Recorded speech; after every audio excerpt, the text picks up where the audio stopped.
What is the meaning of the touch of Jesus in the time of untact?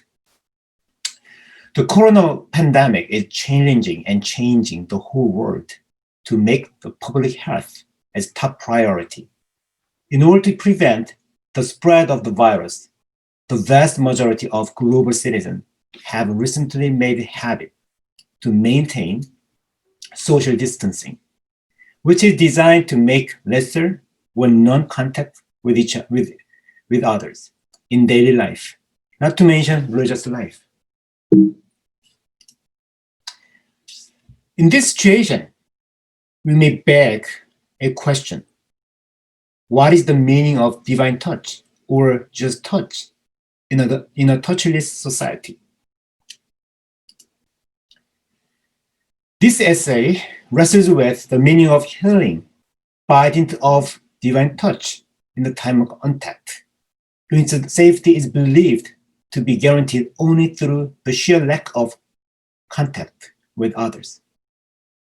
My contention is that Jesus' touch operates as a gesture of boundary crossing over the norms of purity in antiquity. Furthermore, Jesus' symbolic action of touching encourages us even to imagine the meaning of touchless touch, a new phenomenon generated in the untact time, a divine intervention in human suffering in the post-coronavirus era.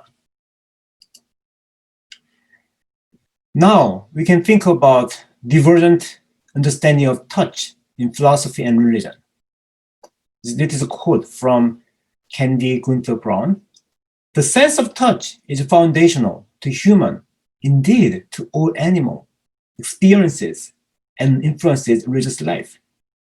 Touch is at once a physiologically based perception grounded in receptor neurons, concentrated in the skin, and evokes affective and metaphorical meanings, as in a touching experience, getting in touch, or reach out and touch someone to express rational, relational connection and empathy, end of quote.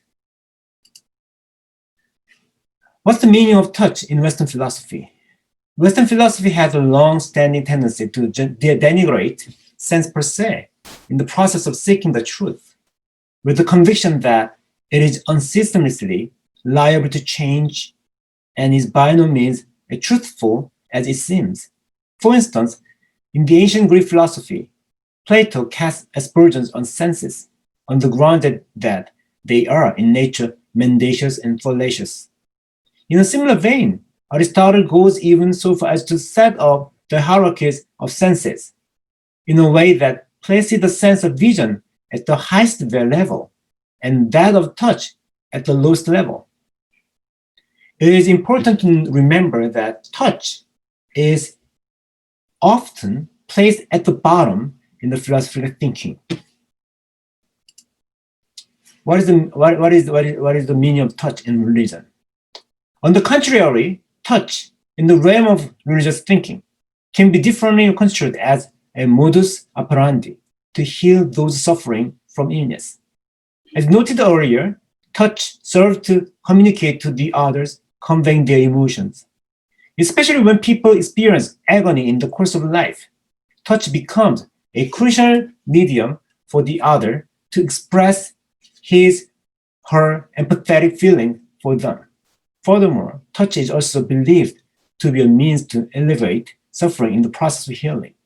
This is based on the belief that divine touch is able to entail pain relief and, most importantly, ultimate healing.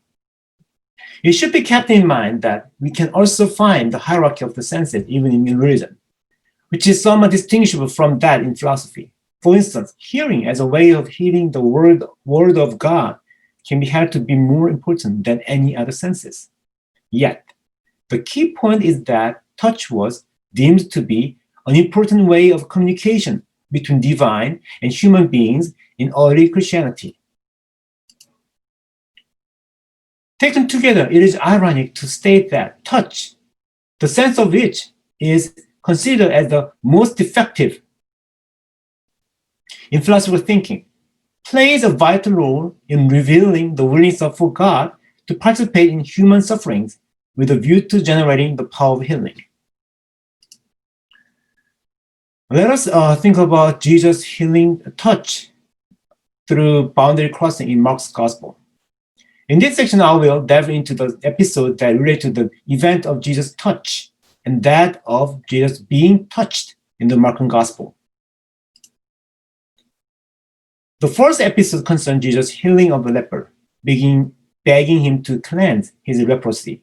In response, Jesus reaches out his hand and touches him, giving an order that he may be clean. It is worth noting that leprosy in Jesus' time was deemed so infectious that a leper was forced to live alone outside the Jewish community. In this way, Jesus himself infringed Jewish purity codes, which are intended to keep away from infectious diseases through his touch on the leper's body. The second episode deals with Jesus' raising of the daughter of Jairus.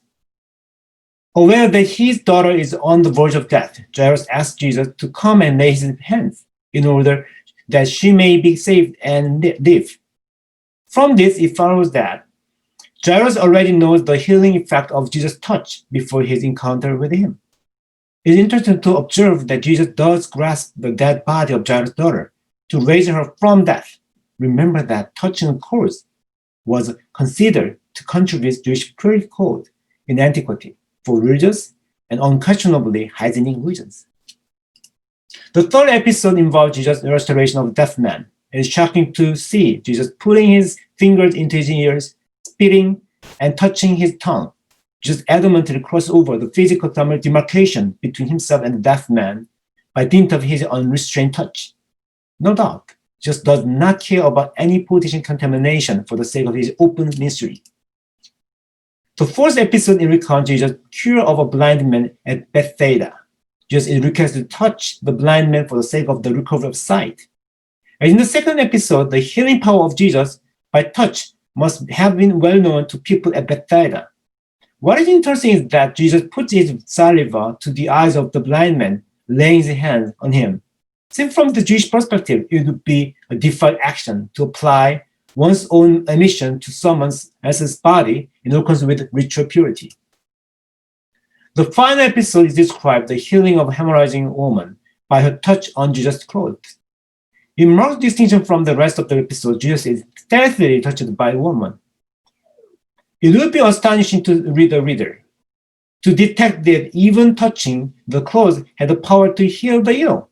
This time, it is the hemorrhaging woman who contravened the bodily boundaries by dauntlessly touching Jesus, even though she is more likely to be deemed unclean due to the flow of blood.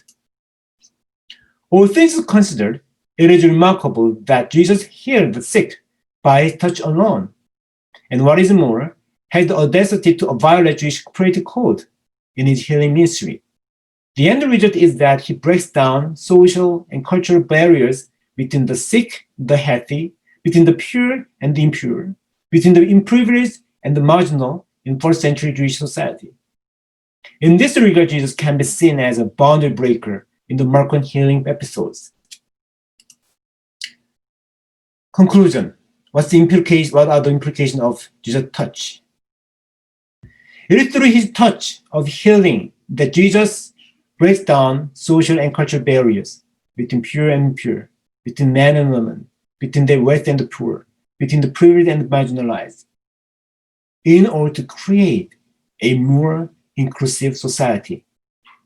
I believe it is incumbent on us all to imitate Jesus' indomitable gesture of getting in touch with those suffering in the post-coronavirus era, crossing over social and cultural boundaries today. Thank you very much for your listening.